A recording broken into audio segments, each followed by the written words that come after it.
Então aqui é o professor Rodolfo e o tema desse vídeo é cálculo de deslocamentos em estruturas hiperestáticas, onde a gente vai aplicar aqui o teorema de Pasternak. Então é o caso de eu ter um pórtico tipo esse daqui, vamos dizer que aqui é o ponto A, aqui é o ponto B, e esse daqui é o ponto C, e digamos que eu quero saber qual é o valor da rotação no ponto B, sendo que esse meu pórtico aqui, como vocês podem ver, é duas vezes hiperestático, né? Vamos ver como é que a gente calcula isso daqui. Então, o que a gente já sabe sobre cálculo de deslocamento? A gente já calculou alguns casos aqui, utilizando o princípio dos trabalhos virtuais, e a gente viu que o deslocamento era dado aí pelo produto de mm barra, dividido por aí, um dado carregamento real e um dado carregamento virtual, a integral aí ao longo do comprimento de todos os elementos. Além do momento fletor, né? Nós tínhamos também a parcela do normal, do cortante, do torsor, apoio elástico, temperatura. Daqui a pouco eu trago eles para o jogo, por enquanto vamos dizer que é só o caso aqui do momento, por simplificação. A gente já viu que isso atende vários casos. O caso aí que quando a gente estava calculando esses deslocamentos, a gente estava calculando deslocamento em estruturas isostáticas. A gente estava só preparando o terreno para a chegada do método das forças. Então, esses momentos aqui era de uma estrutura isostática e esse daqui também era de uma estrutura isostática. Isostática é mais fácil para trabalhar, né? Isso aqui eu acho que ninguém tem problema. O caso aqui é que para calcular o deslocamento eu tenho que considerar os efeitos do carregamento real atuando sobre uma estrutura e de um carregamento virtual também atuando sobre uma estrutura. Então, se eu tenho um caso agora que eu quero calcular o deslocamento em uma estrutura hiper, teria novamente aqui integral de m barra dx, só que agora eu tenho a complicação, pelo menos a priori, né? Que isso daqui é hiper e isso daqui também é hiper. Então agora complicou, né? Porque eu tenho dois casos aqui que, para calcular os diagramas, as estruturas são hiperestáticas. Então, vamos tentar montar um pórticozinho simples aqui para a gente desenvolver um raciocínio, tá? Vamos dizer que aqui eu tenho um pórtico com dois apoios do segundo gênero. Esse meu pórtico está sujeito aqui a uma carga distribuída. É um carregamento real qualquer, né? Eu vou dizer que é uma carga distribuída e mais uma carga concentrada aqui, intensidade F. Estou dando meus pontos também, A, B, C e D. Como ele é hiperestático, eu não consigo traçar o meu diagrama de momento fletor de cara, né? Porque eu não sei quais são aí os valores das minhas reações, do VA, do VD, do HA e do HD. Vai depender das dimensões dos elementos, enfim, da rigidez, né? E obviamente da intensidade dos carregamentos. Então, pelo método das forças, a gente viu que a gente poderia reescrever esse pórtico, tomando aqui como sistema principal, por exemplo, eliminar a reação horizontal HD, pelo princípio da suposição dos efeitos, retirando ali o HD e supondo o HD como agora um carregamento externo.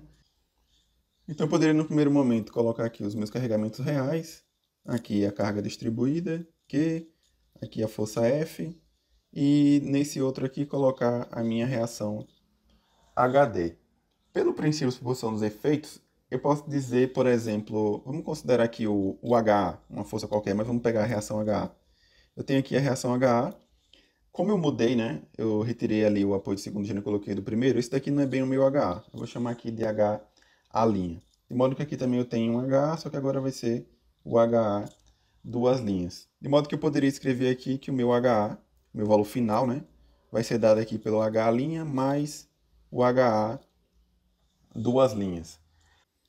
Então o caso aqui é que eu tenho agora duas estruturas isostáticas, né? Isso daqui é ISO e isso daqui também é ISO. A priori, né? A gente discute já.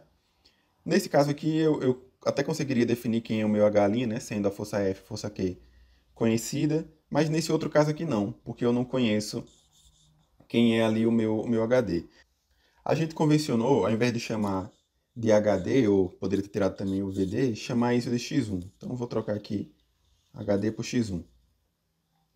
Veja que quando eu tirei o HD, eu tinha inicialmente que o deslocamento horizontal no ponto D, deixa eu escrever aqui, deslocamento horizontal no ponto D, isso daqui era igual a zero. Só que daí quando eu quebrei o vínculo ali, né, que eu tirei o apoio do segundo e coloquei o apoio do primeiro, no ponto D passou agora a existir um determinado deslocamento. Vamos chamar aqui de deslocamento HD'. Do mesmo jeito, aqui também, nesse outro caso, né, eu vou ter um deslocamento horizontal. Então vamos dizer aqui que é um deslocamento horizontal, duas linhas. Esse daqui eu até consigo calcular, porque a estrutura todo mundo ali eu conheço, né? Agora esse outro caso daqui eu não conheço, porque eu continuo sem saber ainda qual é o valor do x1.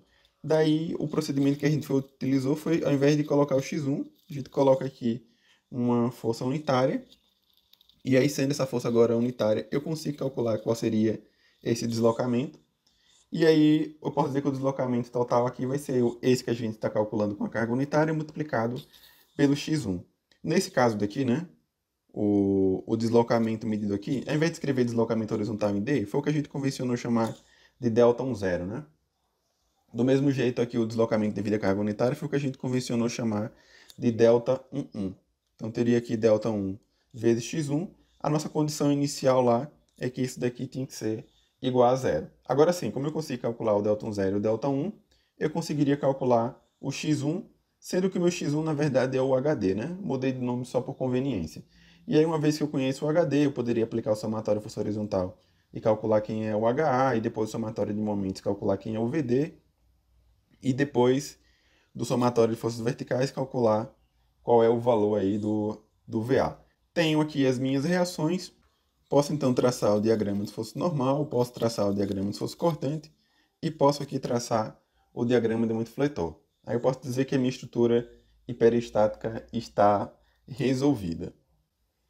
Beleza, né? Acrescente-se aqui que eu sei que o deslocamento horizontal no ponto A é igual a zero, o deslocamento horizontal no ponto D também é igual a zero, o deslocamento vertical no ponto A é igual a zero, deslocamento vertical no ponto D é igual a zero. São as minhas condições de contorno iniciais. Mas daí vamos dizer que eu quero calcular o deslocamento horizontal em C. Qual é o valor do deslocamento horizontal no ponto C? Já sei resolver minha estrutura hiperestática. Deixa eu voltar aqui no slide anterior rapidinho. Posso dizer que isso daqui agora eu já conheço, né?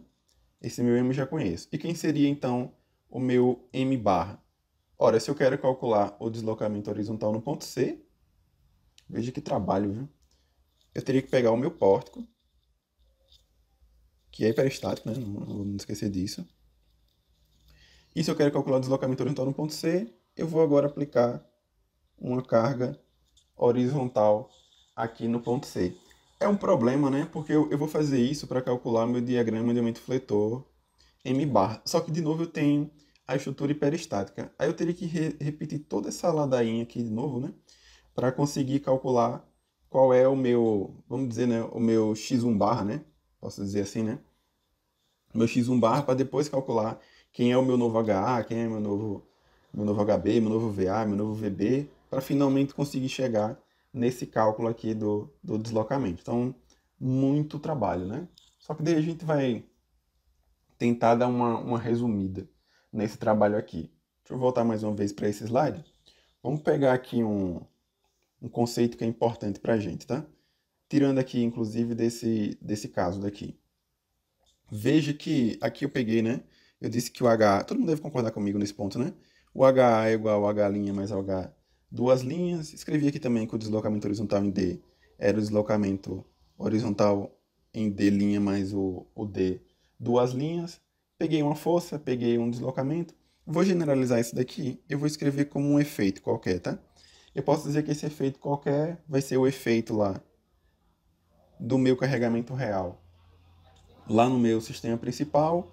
Nesse caso aqui eu tenho mais, né, o efeito do meu carregamento virtual unitário. Vamos botar aqui como é 1 vezes x1.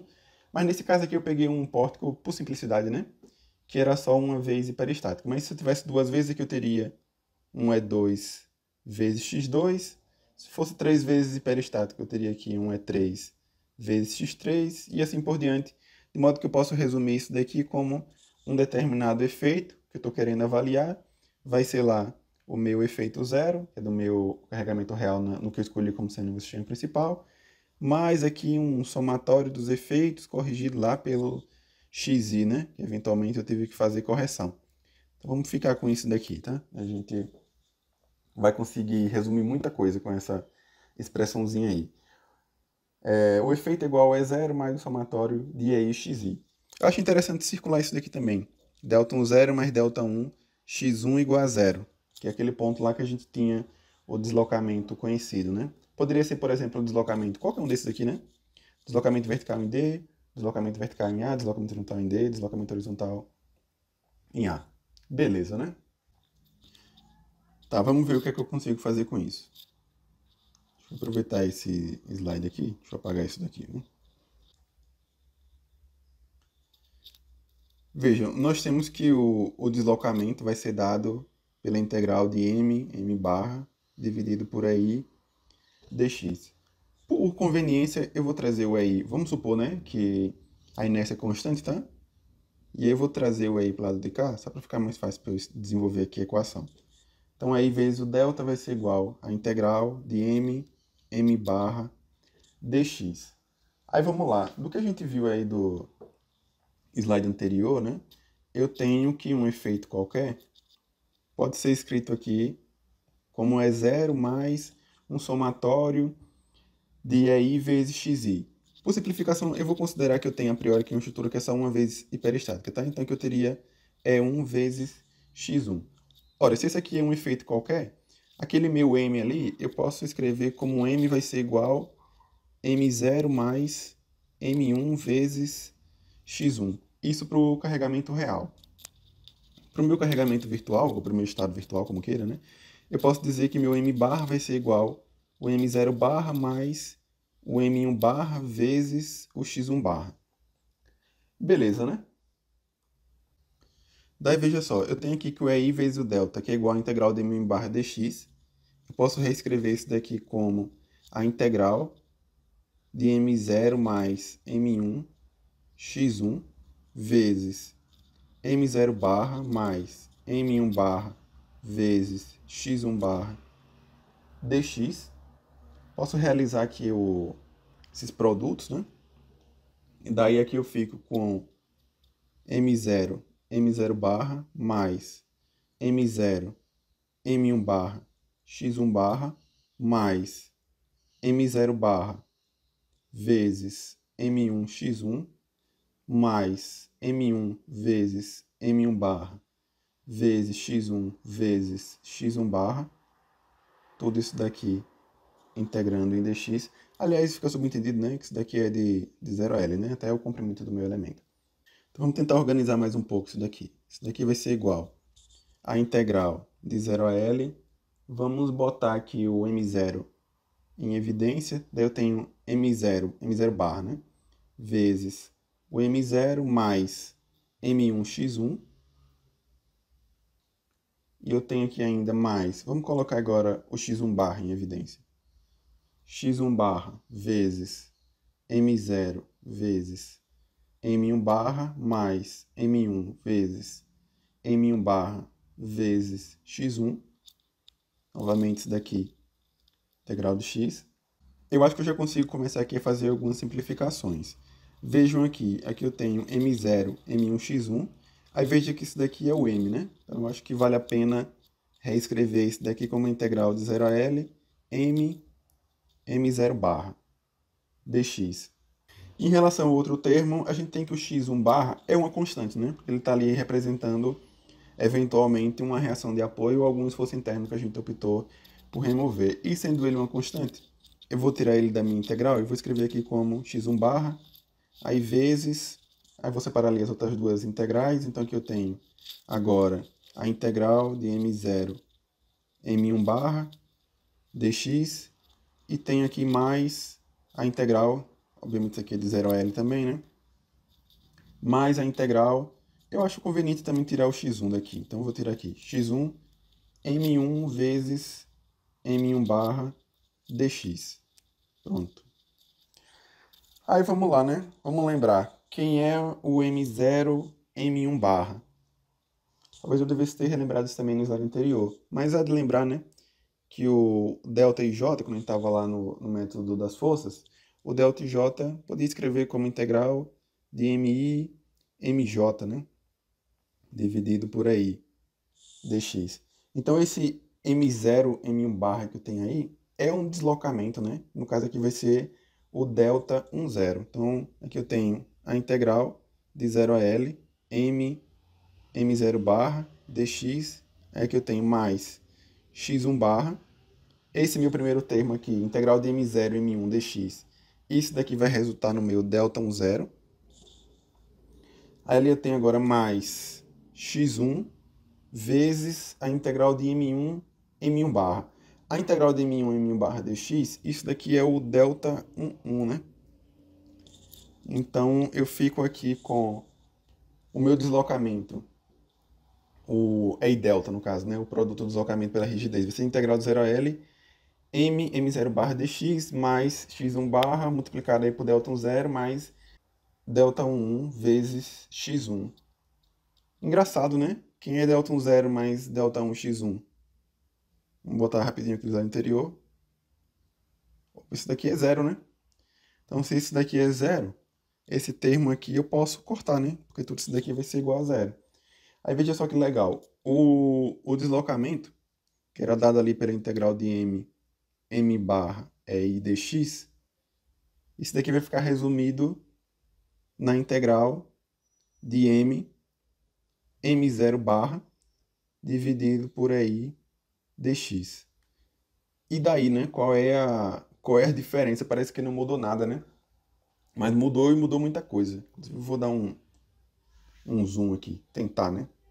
Pronto, consegui. O caso aqui é o seguinte, nessa primeira equaçãozinha aqui, eu tinha que esse daqui era hiper, esse daqui também era hiper. Nesse caso aqui, nessa equaçãozinha que a gente chegou, esse primeiro é hiper. A mágica é boa, mas também não é milagre, né?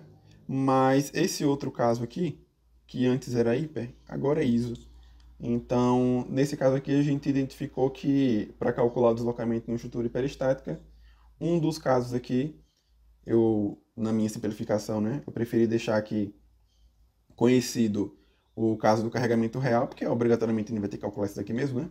Mas aí, no caso do virtual, a gente pode trabalhar com ele sendo isostático. Bacana, né? Isso daí é o que enuncia o teorema de Pasternak, que diz aí, para se calcular deformações numa estrutura hiperestática, empregando-se o teorema dos trabalhos virtuais, um dos estados, o de carregamento ou de deformação, deve ser tomado na estrutura hiperestática, podendo o outro ser tomado num sistema principal isostático qualquer que dela se obtenha. Então a gente teria essa equação que está sendo mostrada aí. Eventualmente, algum desses termos aí não vão existir, né? Por exemplo, se não tiver carregamento e temperatura, não tem por que considerar. O esforço normal a gente já combinou em outrora aí de considerar, o esforço cortante também, né? Só em alguns casos específicos aí que a gente tem que considerar, mas em todo caso a gente já consegue resumir o nosso trabalho bastante. Eu não vou resolver questão nesse vídeo, vou deixar para resolver no outro, mas o caso aqui seria o seguinte.